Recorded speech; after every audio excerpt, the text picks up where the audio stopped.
Good morning.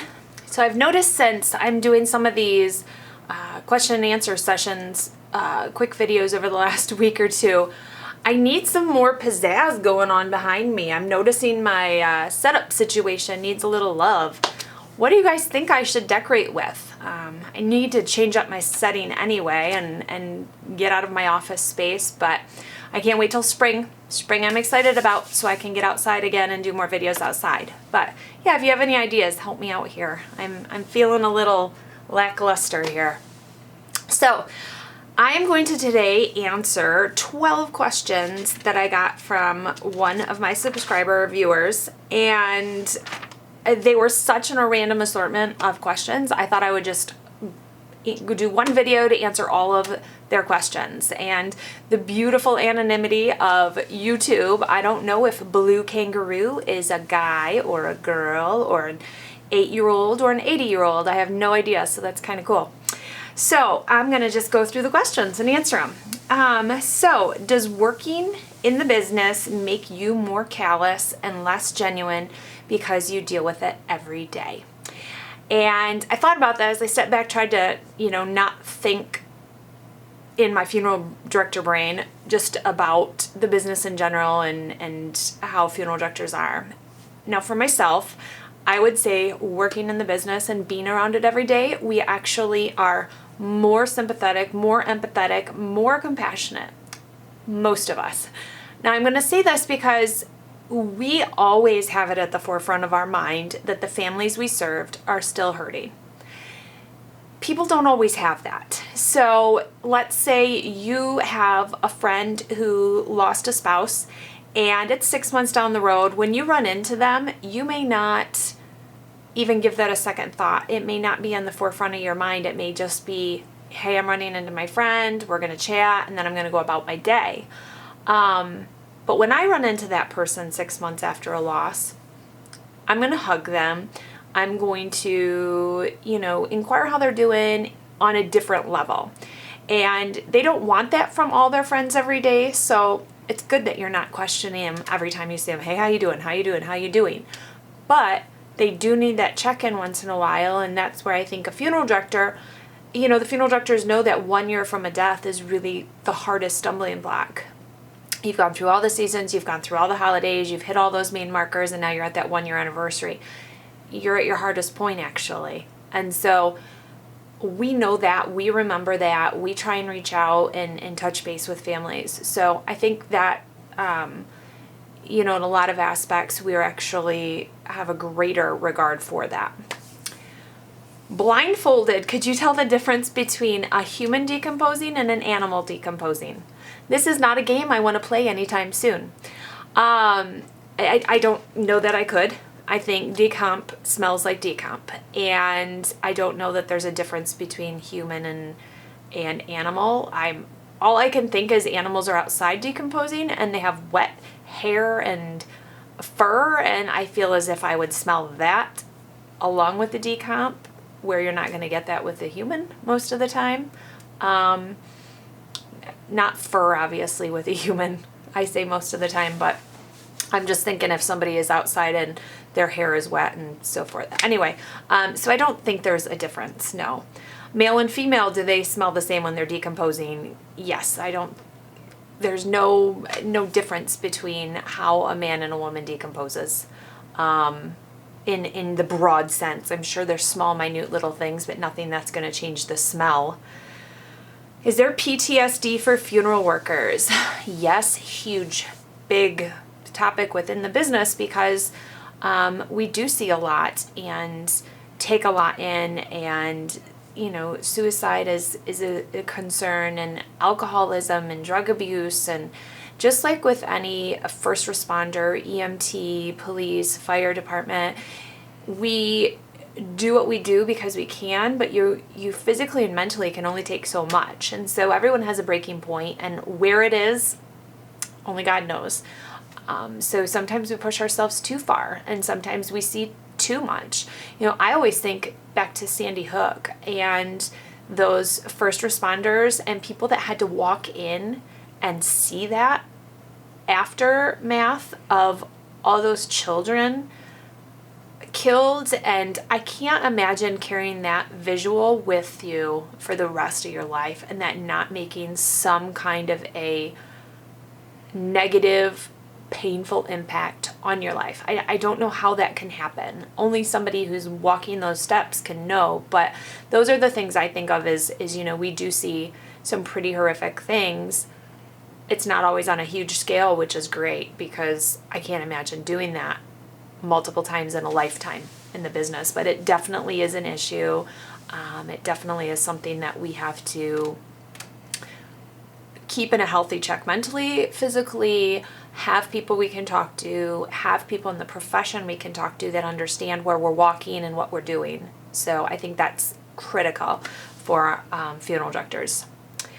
Does working around embalming fluid cause health risks? Yes, it's a toxic carcinogen. So yes, it causes health risks. Have you seen greedy family members fight over assets at the funeral? Yes, a little bit. So what I always say is people always play really well until the casket goes in the ground. And if there's fist fighting and things, it usually happens at the cemetery after everything is said and done, after that amen, and that's when just crap hits the fan because they've held it together, and now comes the time where we're going to talk money and we're going to talk assets and we're going to talk things in the house. But I have worked with families that by the time one family member gets to the arrangement, the other family's already cleaned out the house or the bank accounts, or gone and taken what they want from the home.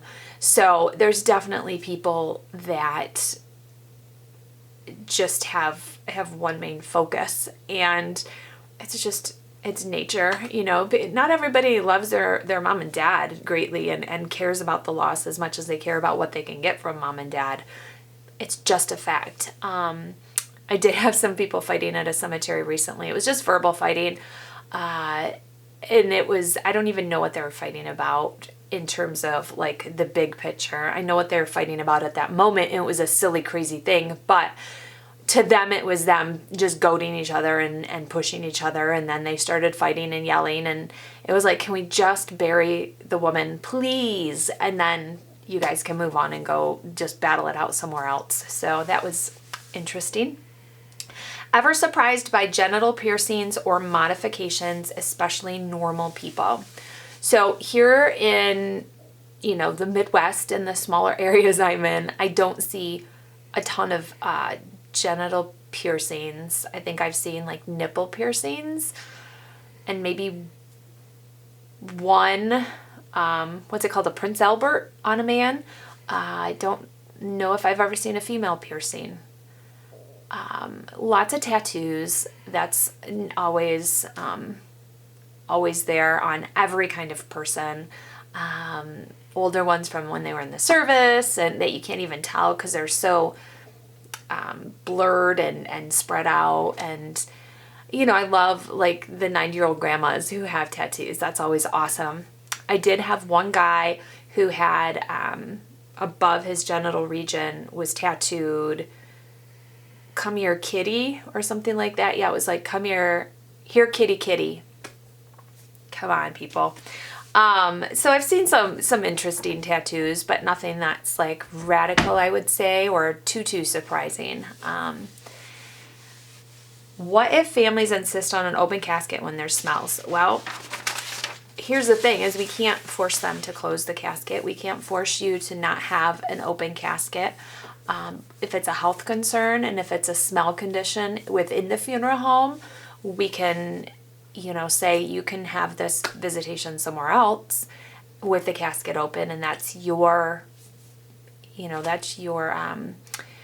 right. But if it's going to stick up the whole funeral home, and if having that casket open is going to impede on maybe another visitation or service going on, then, as a funeral home, you have the right to say, this is what our rules are. This is what we have to go by. So it's really up to the funeral home to set what their precedents and their rules are. I will say that I've never run into that, because typically when the smell is so bad, the family doesn't want to be around that smell either. And so they typically will not do that. Have you put together a funeral for someone knowing the family can't afford to pay or are broke?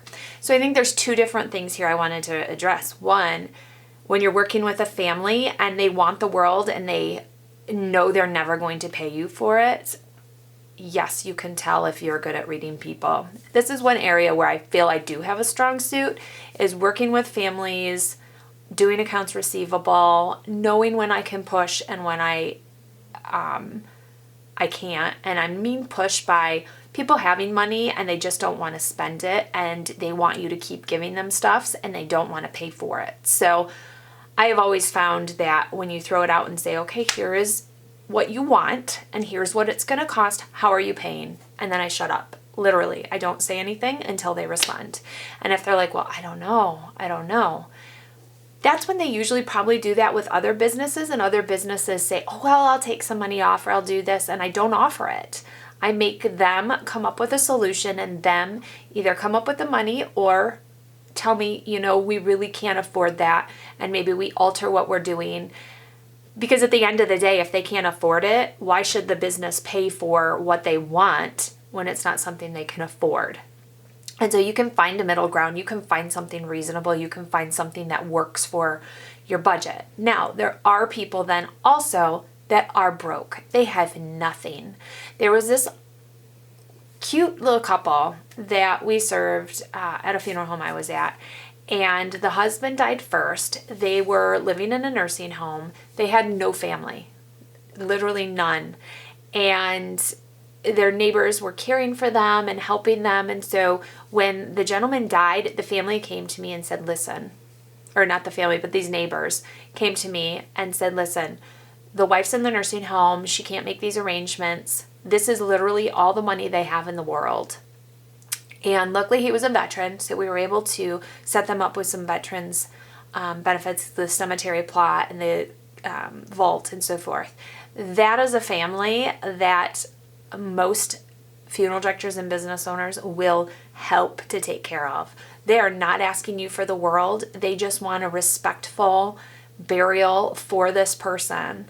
And so you do give to them because you know that they don't have anything and they're not asking for a lot. So there's two very different situations there, that people don't have money and you want to help them because they're not asking for a lot, or people that want a lot but don't want to pay you.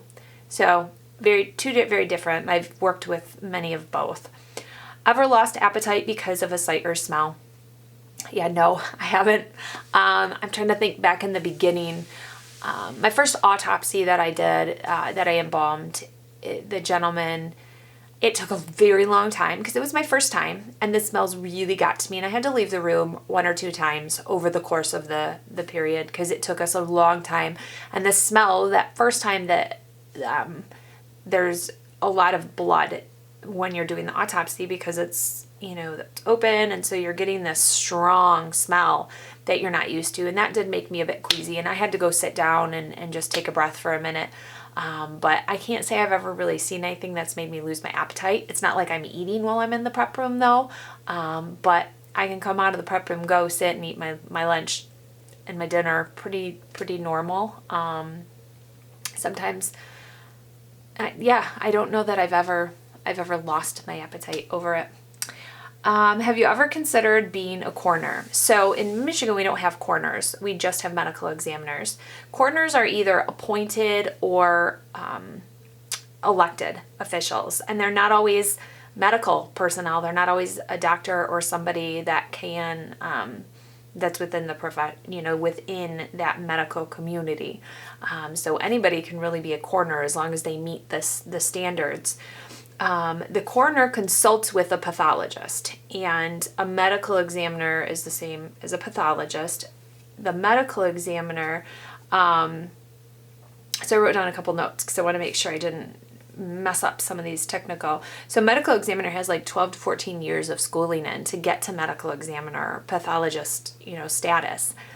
And so in our area, we have a medical examiner, which are appointed pathologists for the counties or for several counties, and they do the autopsies. A coroner investigates and kind of leads the investigation in unnatural deaths, but they don't do the autopsies. They hire that to a pathologist beyond them. So 2 very different things. I think being a coroner would be kind of fun, but we don't have them here.